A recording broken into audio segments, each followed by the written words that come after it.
Hey everybody, hope you're doing well. I am going to do some more Kintsugi coasters because I just love that concept, and I mentioned what that's about in Japanese culture, about mending broken pieces and making it more beautiful than it was before. It's kind of a metaphor, and I've referred to it in my first Kintsugi video where I did some blue coasters. Put some resin in that, and I'm gonna try something I haven't done with gold, and I'm gonna use oil-based gold gilding liquid. This is liquid gold. It's on Amazon, but I don't know that it's available yet, but you can get it I think at Dick Blick, maybe Jerry's Artorama. So I just poured a little in, and I'm gonna see how that mixes in with my resin. And this was probably like way too much gold. I probably didn't need this much. We'll just kind of play it by ear. And I'm going to put a few drops of paint thinner in it. That's typically what people do when they use the gold oil-based paint. Just going to put a little bit in there.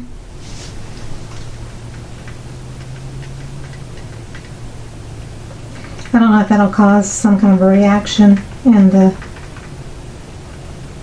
paint. I have no idea. Not the paint, the resin with the, I'm going to do rose gold mica. So it's an experiment, we'll try.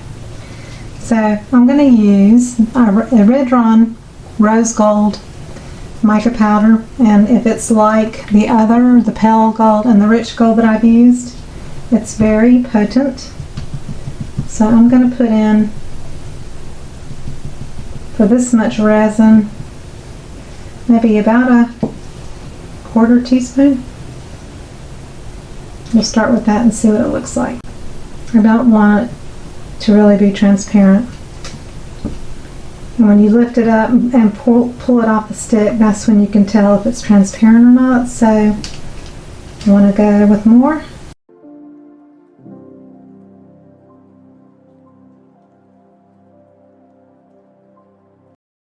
I also have Backstage fine precious metals from Counterculture. See how sparkly they are? I don't know if I want these in here, but I'm going to put some in anyway. I really just want it to look rose gold. I don't want it to really be anything like real glittery or whatever, but maybe just a little sparkle. Who knows? So I'm just making sure it's well mixed.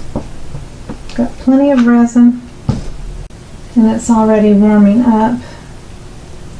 I'm going to close up my paint thinner. It's always good for me to close everything up, get stuff out of the way, because I'm so clumsy and messy.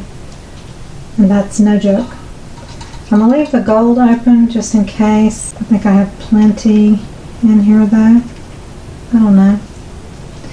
Let's just add a little tidbit more.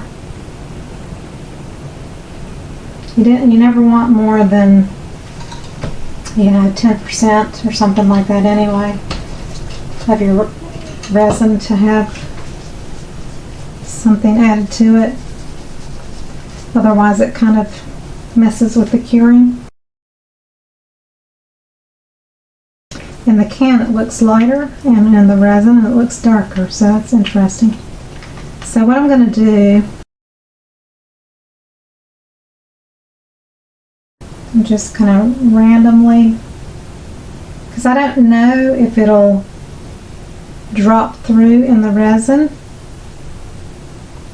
so that's why I'm just kind of drizzling. Don't want any like real obvious blobs. Now I don't know about these either, so I'm just going to do the rose gold first on them.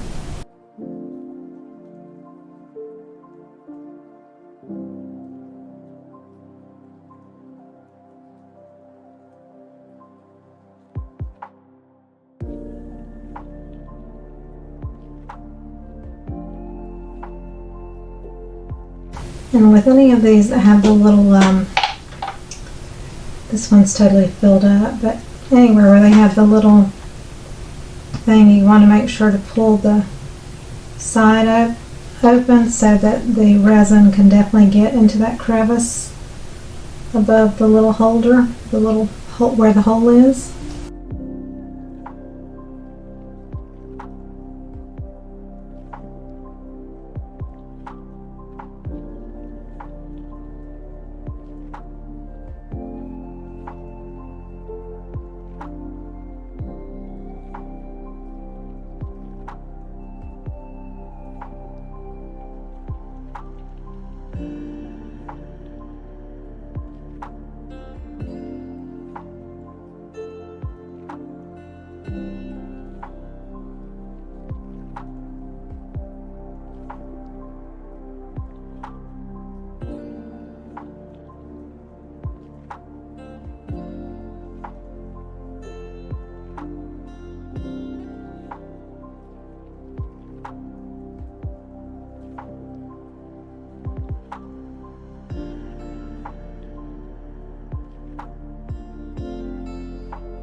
And I'm going to do a spray of alcohol and wait to see what happens. I'm going to move this over to my table and cover it up. I'll be back. Okay, so I've unmolded just these little pop socket covers. So here's the underside, which is more sparkly because usually the heavier glitters will settle. So here's the more subtle side that has some gold showing, and then this is just, you know, like rose gold looking. And here's like the dog tag, which could totally be personalized with the, you know, monogram initial or something. Here's an actual dog tag, a little bit of gold showing there, and then here's Faith, which I can etch in a gold or a silver on it, either way. Here's Love, see the love there, and there's Hope. Those are pendants. And then here are the earrings. See if I can get to focus. Just a little shimmer there.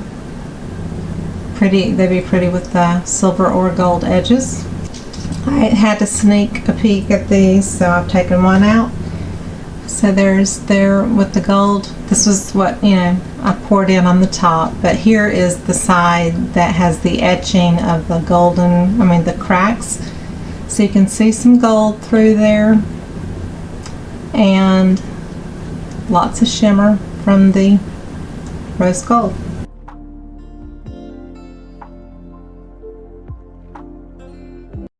So you're going to see me just add some gold around the edges and gold in the cracks. I'll probably really fast forward that part.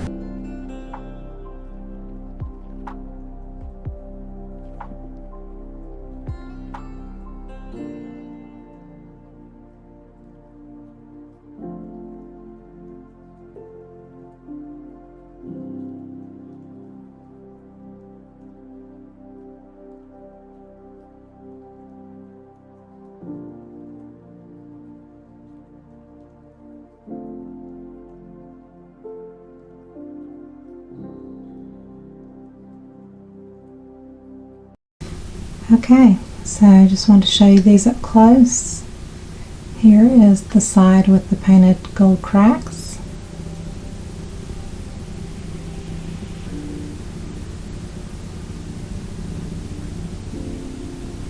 Gold edges, and then here's the reverse side, which you can use either side. This just has a totally different look. These are 5 inches across and 4 inches deep across this way. I think they turned out pretty. And here's the earrings, which I just need to add the hardware to. Here's a little bone dog tag. Could add a name here. This is just a standard military dog tag kind of thing, or you could do it for a suitcase or, you know, whatever. Just kind of rose gold and gold and gold edges. And then I've got these 4 pop sockets. I basically put gold edges, and on the glittery side there's a rim.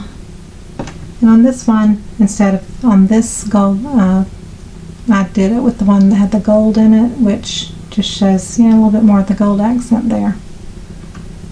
And then these are the pendants with gold edges, and then I've got to etch in the gold into the words, which I will do that and show that at the end of the video. So I hope you enjoyed this video, and love you all, and I'll see you on the next one. Thank you so much. Bye bye.